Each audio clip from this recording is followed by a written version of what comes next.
So let's dive in. And the first person that I would like to introduce is a dear friend of mine, a co-worker of mine, and really a superhero in my eyes. I mean, you look up and this guy is just everywhere, just doing great work. Really leading the aspects of complexity as well as artificial intelligence, and is just a deeply rooted, embodied individual, right?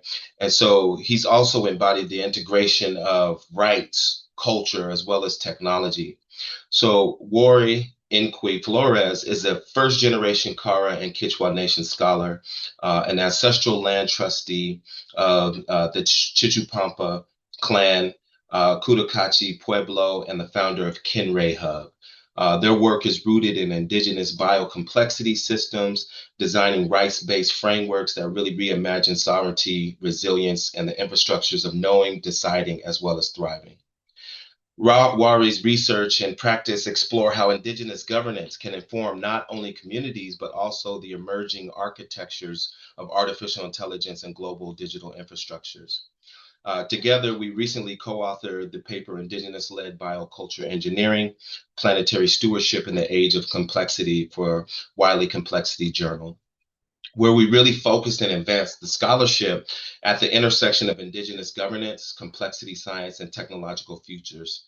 That work is already shaping conversations about how ancestral protocols can guide AI governance, ecological stewardship, and regenerative design. So in this keynote, Warī will share insights on how indigenous biocomplexity and AI sovereignty can serve as protocols for a regenerative future, one that really aligns technology with community culture and care. So please join me as we welcome our first speaker, WarīNkwī Flores. Ana Alamu, brother, it's good to see you, Marcus. Greetings to everybody from all the way here. I'm in the Tawantinsuyo, visiting Colombia for some regional meetings. Here we are in Colombia right now at the Fierce Global Biodiversity Week. So after COP16, there was the establishment of a whole week of biodiversity to come in and discuss policy, finance, and technology. So we are right here thinking about what is the future for Latin America as we enter into this next journey of meeting our different goals from different countries to meet the crisis of climate change, biodiversity loss, but also just the loss of human behavior. We are entering in a place where ethics, morality, kind of in a blurry line. So we are trying to come back again and thinking about empathy, compassion, trust, relationship. So from all the way here, from the lessons that we learn in here, greetings to all of you. Allow me to share a little bit of the work that we do in Kinray. And I will try to just open the conversation. And I hope this is a conversation. If you have any questions that is not clear, please let me know. I will be happy to elaborate on those further rather than me just talking. From our work here from the Kara peoples of the Andes and the Quichua peoples of the Andes and the Amazon, we start seeing what is our role in the next era technological development, how we are to participate. And should we participate in a technology space where in many ways contradicts its own usability? So we have AI for nature, AI for good. But in the case of Latin America, there is two things that has happened already.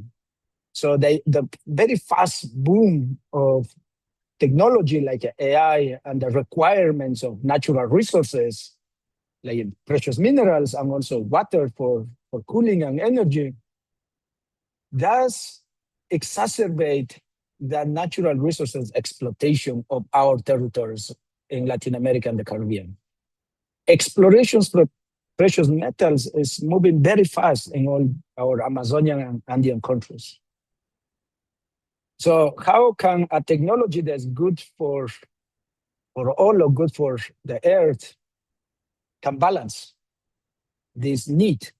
There is a requirement.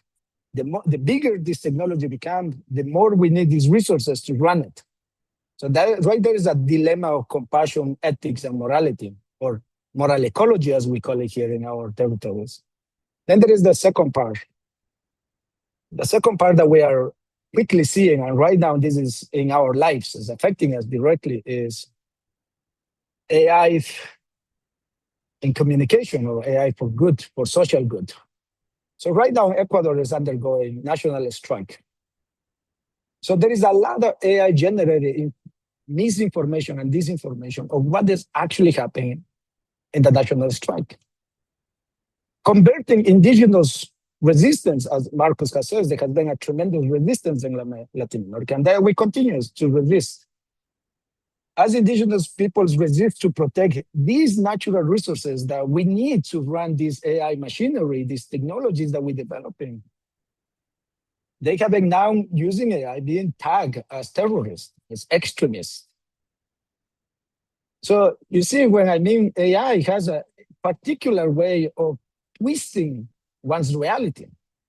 So we live in a way when AI right now, in a way that is becoming more and more a poetical approach of what AI can actually do, mostly in places like Latin America, where our AI machinery is primarily being housed in North America, in Asia, in parts of Europe, that they have developed these large language models like a regenerative AI that create massively amounts of this information. So a lot of information that we might be accessing is not necessarily centered in our realities, in our cultural realities. So that's something that we need to think about carefully. So how do we participate? So the way that we are thinking about this participation is, let's start by creating a baseline standard. And the way that we are approaching this is a baseline standards is a baseline human rights and rights of nature standard in the design system of AI machinery. And thinking about AI, AI is just one element of multiple little artifacts that could be. When we talk about AI, so often we refer to regenerative AI. We forget that there is other agent AI, small language, we have explanation AI, we have multiple other AIs that works not in the same fashion, but can do very similar things. But it works in smaller scales or medium-sized scales. So there is other technologies of AI that often we don't discuss it enough. We talk about generally about regenerative AI. So our approach through biocomplexity systems is bringing this standard, this basic standard of human rights and rights of nature, such that the models that we're designing are actually answering to the needs of the people and their realities in the ground, but at the same time is continuously evolving in order to meet nature sustainability. Otherwise, we are seeing right now, I was just in Climate Week, we will sit down when the United Nations developmental programs, and we were discussing the usability of AI, which we still do not know. Really, we do not know AI's usability. What I mean by this is that AI is very good in analyzing. We analyze large amounts of data, we create patterns, and we create predictions. But it's not very good yet in giving actions. So we're missing the part of actions, primarily in Latin America, where our data is not part of it. So to make that a reality, we are working heavily in that region and here to build an indigenous data sovereignty. And when I say indigenous, I will invite you to think about most as a starting point, to think about data sovereignty as a whole and data governance as a whole. In order for us, when we use this AI machinery, we are bringing metadata that has provenance and that has permanence to the territory and is aligned with the baseline standards of rights. If we do this, I believe that our conversation will no longer be about AI for good or AI for AI plus compassion, AI for earth, AI for nature. It's going to be AI that's actually doing how it was designed to be, an instrument, a tool that needs to be guided carefully to do. Otherwise, we will end up with what's happening right now in Latin America. And I believe this will happen in other countries too, when national strikes, when people, social unrest, economical, right now, the economical development between these technologies and what's happening in the ground is so wide, it's so widespread that the actual financial benefit to the countries of the communities, economical benefit sharing is not being seen. So in New York Climate Week, we talk about all these AI technologies to be used outside the sphere of what is happening in reality. So that, I believe, is where compassion comes in. How do we anchor in a place of reality? We need true data to better understand what actions can AI do, and then develop systems that actually can provide the evolution of AI continuously. It has to be an iteration of AI. So I don't talk about AI ethics because there is too many frameworks since 2019 until 2024. It has been developing from private sectors, from NGOs, many AI ethics frameworks. But what we're facing is that we are not operationalizing. We are not operating those in our work, in our approach. So that's where we are right now in the conundrum of discussing this paradigm. Is the AI doing what it was built to do to support humanity to survive? Or is the AI actually going to harm humanity? What I mean by this is economical incentives to incorporate AI into enterprises and the private sectors are so big, so big, so big. Tax breaks, incentives, and so forth to industrialize, to automatize. When you turn away and you look at what is the incentives for people in these factories, in these spaces to be trained when the skills needed to maintain the supply chain resilient, you have to go through a maze of bureaucratic work. So that is where the harm, we will start seeing the harm in industrialization and automation. So we are seeing this very from a design approach, from a systems evolution point of view, and from a very fundamental human rights and rights of nature approach. I know that rights of nature, it sounds very philosophical, and I know that many in the sector, in the digital sector, in the impact investment, in the incubators, the accelerators, they don't want to hear it because this is just ideology. It's just some hippies, some indigenous folks running around in the mountains, crawling around in the forest. It's just this nonsense.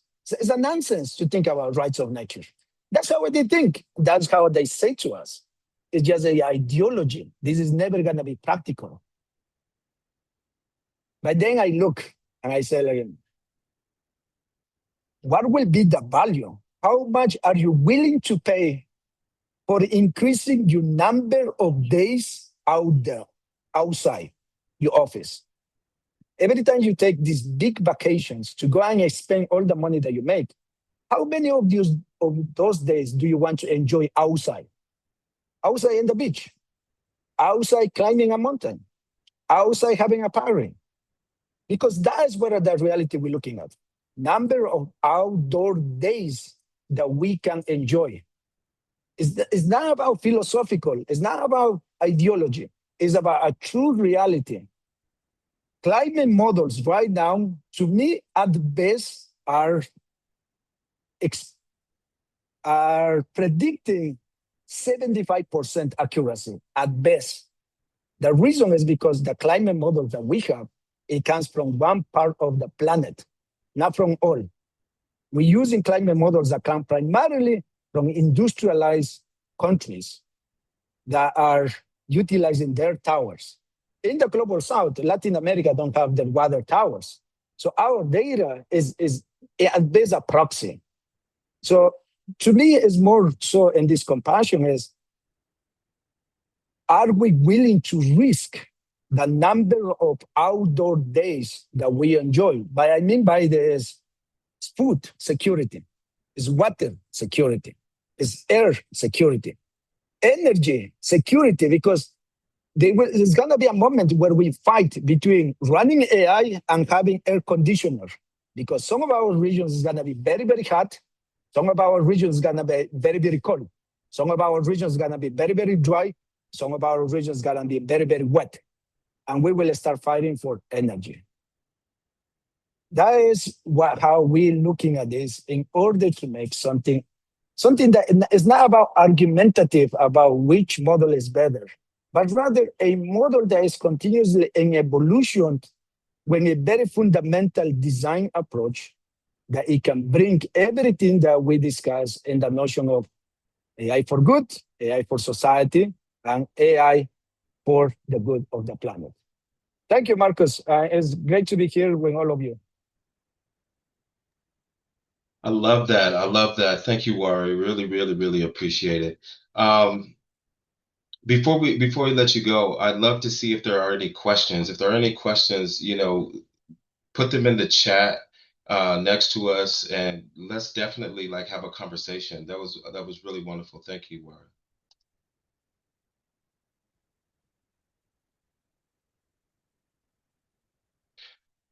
As you were speaking, I love that concept of number of outdoor days, we want to enjoy. And I mean, that really actually puts a practical aspect on what we're developing, what are we willing to give up in order to actually not approach, the aspects of what we're actually developing. I guess, from on the ground, what is the different ideologies of how we want to approach technology, let's say from an indigenous perspective to what you may see at a Western perspective? What are the clashes, and what are the bottlenecks, and what are some of the things that aren't aligning when it comes to those ideologies? Okay, let me put it this way, that is not aligning. Because we have created a sensationalism. Sorry, that word is too long. But we have created too much expectation in technology, too much. And we have created a very poetical silver bullet that technology will solve our human being issues. The ideologies in there that it comes into crashing between these two perspectives or worldviews is the following. Relationship. We are built in relationship. No matter where you sit in this planet and what you do, you know that you like relationships. We build relationships with partners, with families, with community. Relationships builds trust. I trust in the system that I'm living in. I trust that the financial system will respond to my needs. I trust that the legal system will build us. So our economical system is imaginary. It's built on the trust and the relationship that we build in our goods, the services. Our technology is also building trust and relationship that we build that the technology will do no harm. And then our policies, for crying aloud, our policies are building the trust that society will actually look at them. And in those trust relationship, it comes culture. Just to finish, because my Wi-Fi is poorly. And also at the same time, I want to answer a question in the Q&A that asked about how can AI evaluate the value of indigenous culture. That's where we also crash value, the value systems. And there is two ways of thinking about value. One is fundamental values, our moral and our ethical approach. We see something that has no economical value. Like for indigenous cultures and many communities, farmers, water has no value, meaning has no money that can compensate for healthy water, healthy soil, or an ecosystem in which they can live. So quantify find the value is very, very difficult to do.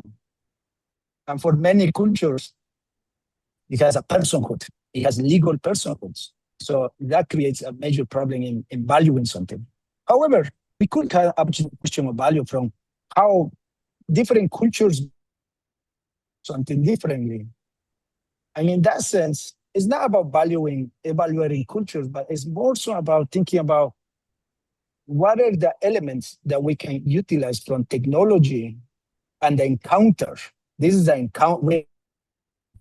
How we create new treaties, new encounter treaties to interact, to collaborate, to participate. When we do this, is where actually cultures benefit. Indigenous cultures can benefit from these encounters.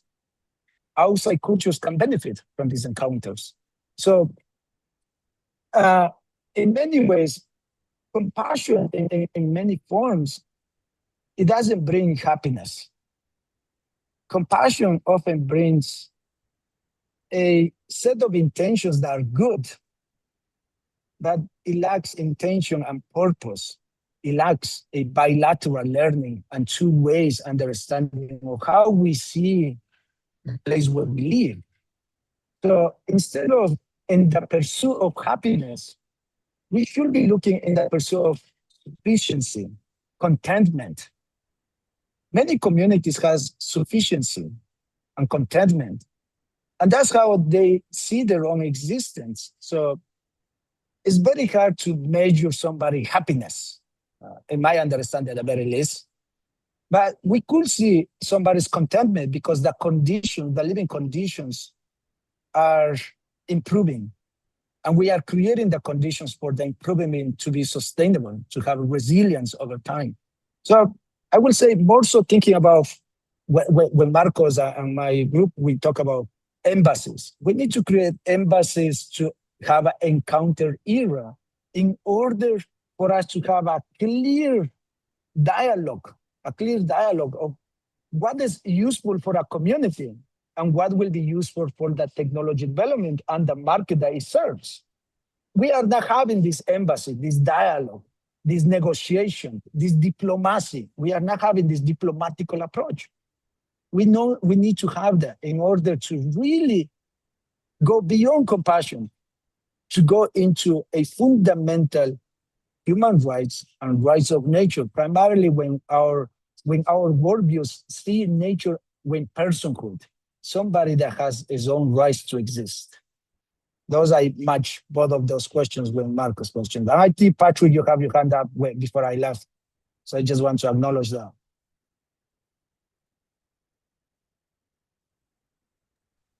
Yeah.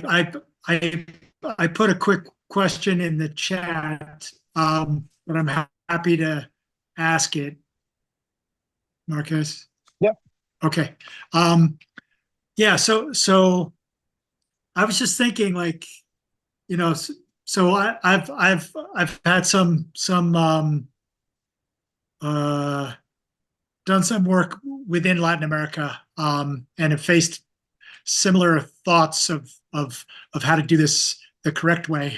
But I just kind of wanted to imagine, like, if you had the golden key or the golden lever to move the world in a way that you feel is best. So you're not trying to convince everybody else how to do it, you're doing it. What would you do? That's a good question. Let me put it this way. What I will do is an embassy, a diplomatic embassy. We are lacking listening to each other. We lack so much of that.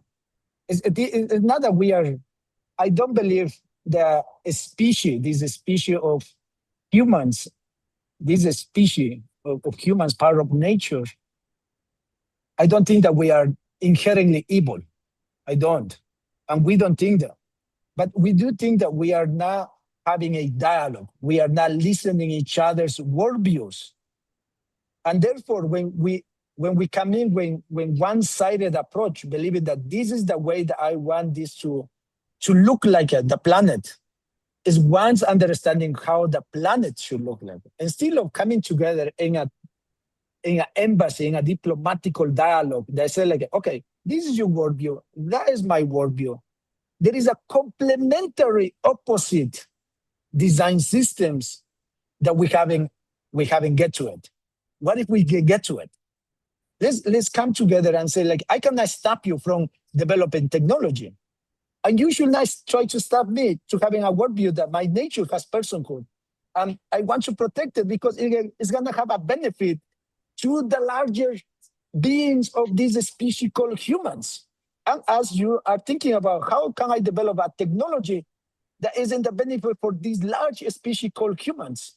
See, both of us are looking to bring benefit for these larger species called humans.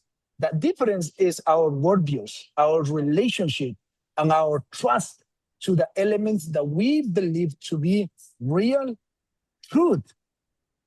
Dialogue or embassy, a diplomatic mission is what we're missing. And if we do this, I believe that we can come back with evolutionary systems that we haven't told yet. And I think it's waiting for the moment to see the spark. And we are seeing it. If you think about it right now, we talk about AI plus compassion, right? Like we're thinking about like what is indigenous relationality or relational science and technology can help us inform design. So it very slowly we're bringing it. But if we were to have a golden key to unlock the doors of this embassy where we can come in from different perspectives and say like, okay, this is the driven goal. By 2100, we need to be in a place where we have plenty of water, plenty of food, plenty of this. How do we use technology to make us in that direction? Such that we enjoy outdoor days a lot more than what is happening right now. Every day is reducing the number of outdoor days. We need to increase that. We need to increase by 100-fold.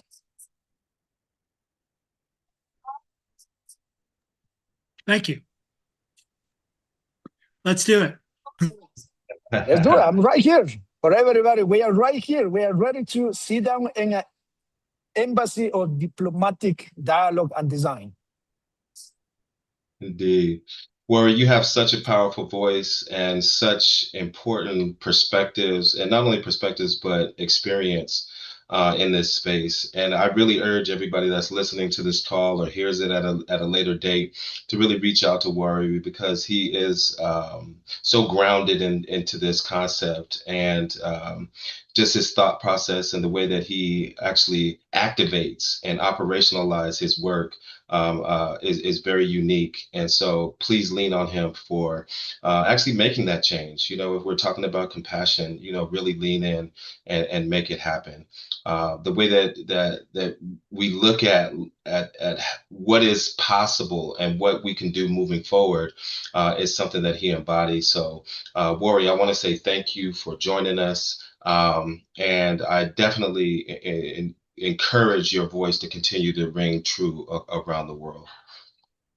Thank you. I might have to drop because my Wi-Fi is not very strong right now, but please reach out anytime when any questions, when any approach, anything that was not clear.